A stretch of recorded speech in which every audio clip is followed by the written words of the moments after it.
Happy Monday, everyone. Jeremy here from the Quartering, and I've got a lawsuit update. Not mine, of course, but the one with Riot Games. Now, if you remember, late last year, there was an expose done by Kotaku and the culture of bad behavior going on inside the walls. Now, Riot Games has been since been engaged in a corporate rebrand attempt, trying to change everything right down to their logo so people don't hold this against them. But in this report, there were more than 28, or a total of 28 at least, quoted people from Riot Games that had experienced all sorts of things that range from the absurd and likely untrue to far more plausible. But there was an issue and it was exposed. Then there was a lawsuit filed about gender discrimination in terms of the pay. Now, this is something extraordinarily difficult to prove, but I will say, in the past, I have always said, hey, anonymous leaks to Kotaku and Polygon are great, but unless you are willing to put some legal action behind it, it's really difficult to prove. It's really difficult for me to believe you. Now, some of the best and most reliable leaks in history have been through anonymous sources, so I don't want to discredit anonymous sources. In fact, while the sources that I've quoted in the past haven't been anonymous to me, many of them have requested to be anonymous publicly. So I know them to be true, but I rely on the viewer, you, and the trust that we've built together on whether or not you believe them. Now, if it's coming from Kotaku, I'm more inclined to not believe them, because while they have a history of, in my opinion, misrepresenting all sorts of situations to better rage bait, we've seen these in this industry refuse to take down articles where they incorrectly quoted the lyrics of a song because they wanted the hate clicks. So this is coming from Kotaku Polygon. Now,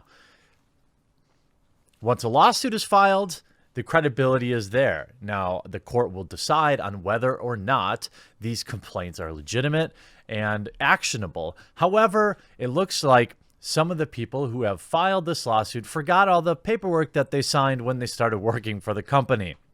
I hope, before I get into this, that you're having a wonderful Monday. If you're watching this on Monday, I'm going to have 3 videos today. One about this, one about the MCU, and then another one that I'm on the fence about, but about unionization in the games industry as well. So lots of content for you on this, for me, rainy Monday. So I hope you'll remember to click that thumbs up button. It helps the channel a ton, increases the likelihood that people may actually see these videos in their feed. So in a recent report from Kotaku, Riot Games looks to claim the harassment lawsuit to private arbitration, claiming employees waived the right to sue when they were hired. Oopsie! After some lengthy conversations surrounding the toxicity within Riot Games in the last year, the studio and their internal struggles have been pretty hush. Reports of the lawsuit by multiple plaintiffs became a large study published in the video games technology publication Kotaku in August. The original story detailed an ocean of complaints, reports of bad behavior, and much more. The exposure of grotesque work environment resulted in very little action to make things better. In fact, Riot Games has done little since then to change their internal atmosphere. Now, this article speaks as though they know. They don't know what Riot Games is doing internally. They don't know if there's any real validity to these claims. So I'm going to let the facts speak to us. One of the largest offenders, Scott Gallup, still remains as the studio's COO after a small suspension. The latest news from the lawsuit only goes to bolster their defense of this internal environment. This morning, in a report broken by Kotaku, news from Riot Games shows that the studio is making legal motions towards 2 of the women, suing them in private arbitration. Whether more of these motions will be filed is likely. In these motions, Riot has made it clear through that the plaintiffs in question waived their official rights to sue the company for discrimination, harassment, and more when they got hired. Now, a word about this from somebody somewhat familiar with contract law. Now, there's a lot of internet lawyers and Reddit lawyers out there who will talk to you like they're so well versed on a topic, but let me tell you something. Just because something is on a contract that you sign does not mean necessarily that the court will uphold it and automatically sign with the contract. Just because something is in a written contract that somebody signs does not mean it's legal. So just because these people have signed this right does not automatically tell us that the courts are going to side with Riot Games, although I think it does greatly increase the likelihood. Companies covering themselves against potential damage is now new in the world of business, but luckily for these plaintiffs, their representation firmly believes that there is a precedence to remove the contractual waiving of these rights. Exactly. So, right, just like I was saying. Ryan Saba of Rosen Saba will continue pursuing a jury trial regardless of hiring contracts. Today's actions were to serve to silence the voice of individuals who speak out against such misconduct and demonstrate that company's words were no more than lip service. On the surface, the most recent action from Riot looks to contradict the public statement they made in regards of restructuring and an attempt to build an inclusive culture.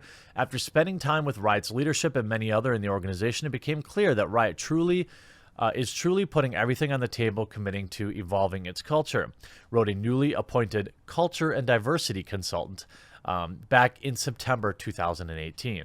Isn't it funny?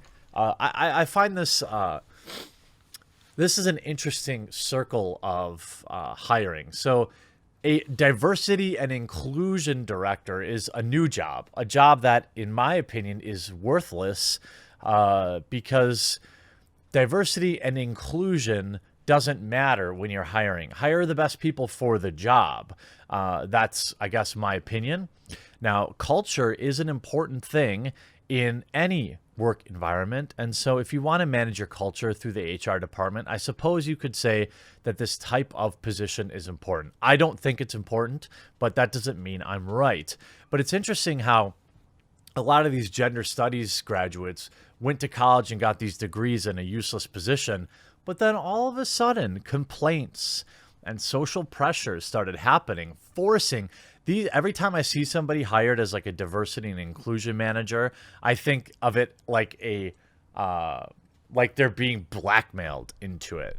Like, oh, I guess we'll just hire this person and pay them 6 figures so everyone will just get off our back. When really inside the company, you're talking about Riot Games, thousands and thousands of employees, nobody seems to care.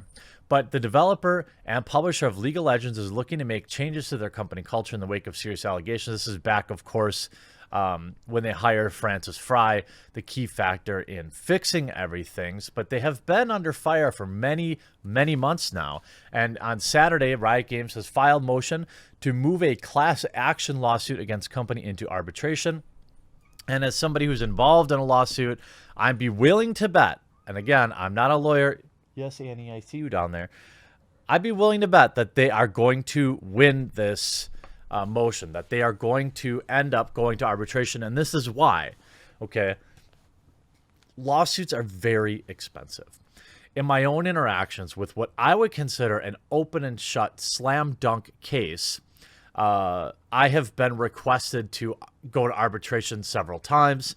It seems like courts don't want to deal with this stuff. They want everything, if possible, to be solved outside of court. Because if you take something to a jury trial, there is huge expense involved in that. Regardless of if you think you're right or wrong, courts want to try, in my opinion, to get everything solved outside of the court, which is why I think that it's more likely than not that the court will ask this to go to arbitration, because ultimately we're talking about small sums of money for these plaintiffs, and we're talking about huge legal expense. So if you're a plaintiff, somebody who was a wage slave, and you were hoping to sue them for $10, $20, $30, $50, $100,000, well, let me tell you something. Lawyers aren't cheap, and your expenses add up fast. According to the motion, Riot Games is seeking to prevent legal action against the company by moving the gender-based discrimination lawsuit into private arbitration. The motion claims that when the employees signed their hiring contracts, they essentially agreed to an arbitration clause which prevents employees from seeking legal action. Now, I think this is reasonable for the judge to say, hey, look, just because you have to go to arbitration doesn't mean you won't go to trial. you can end up in a fruitless arbitration and still end up going to trial anyway, of course. Kotaku reports that the forces the staff to take complaints to private arbitration, an extra legal system without a jury or a judge, rather than pursuing legal action. Now, this is probably extraordinarily standard nowadays in companies. Now, remember too, companies have business insurance, so even if you're suing them for this type of thing, they're not going to be at any real exposure here. They're happy to take this to court. They're happy to spend your time and your money fighting it because they don't have to spend any of their money. And this, again, is not just... Sorry, Annie's being a little brat. It's not just a Riot Games thing. I mean, I have business insurance. Most small companies, small businesses who ever have to worry about anything, they should have business insurance, and this is the kind of stuff it's for. As Kotaku reports, thanks Gamasutra, controversial contract clauses forcing arbitration have come under fire recently, to the point Google, Facebook, and Uber have removed clauses when pertaining to harassment clauses. Now, that is fair. Removing the clause is a virtuous thing to do. When you have infinite money, when you're Google, Facebook, and Uber, and you have more money than anyone could ever spend in a lifetime, you can spend all day. You have huge, powerful legal teams on retainer that can just drain a single person every penny they have. Even I have, the reach of a large community, and, lawsuits are expensive. In November 2018 and earlier this year, 5 current and former employees of Riot filed citing gender discrimination. Ryan Saba, the attorney representing the plaintiffs, told Kotaku that he plans to fight the forced arbitration and believes there is precedent for obtaining a jury trial even when parties involved have signed arbitration clauses. Just because there is precedent, again, does not mean automatic victory. When reached for comment, Riot wouldn't discuss the litigation proceedings, but said they were looking forward to resolving the matters through appropriate processes. Now, once the suit starts, we'll find out some interesting information if there's any real merit to this. Lawsuits against former employers are very difficult to win. You had COO Scott Gallup being put on 2 months unpaid leave, where he underwent training over misconduct. Now, 2 months unpaid is no joke. Now, maybe they let him burn up his vacation. But in an internal email sent to Riot Games employees, the scheme states that company COO Scott Gelb was put on 2 months paid leave. This is back in December. January, February. So he's just coming back to work. He's been back a month. He will undergo, quote, training. The notice to staffers from CEO Nicolo Laurent did not elaborate on the type of training nor the exact nature of Gelb's offenses. Obtained by Kotaku, the email confirms an investigation into Gelb conducted by law firm Seyfarth and Shaw, which was overseen by a special committee formed by Riot's board of directors. Sources at League of Legends Studio told Kotaku Gelb was frequently mentioned by employees for continued actions deemed inappropriate. Staffers reported incidents of slapping or flicking testes, farting on employees, or dry humping them. Oh boy. Laurent stated in the email, many rumors circulating around Gelb within the company and the media and other channels weren't true. I believe all those things. I believe all those things probably happened. But, that's just based on, in general, the fact that it seems like most upper management at development companies are woefully underexperienced human beings who have no idea what corporate culture is like. They have no idea what professionalism is like, and they have no idea how to do their job, hence why crunch is so ridiculous. So it's going to be interesting to see how this lawsuit plays out. It's fun to watch these things go over time and to update people because they take many, many years. I do hope you enjoyed this video, though. We'll talk to you again real soon.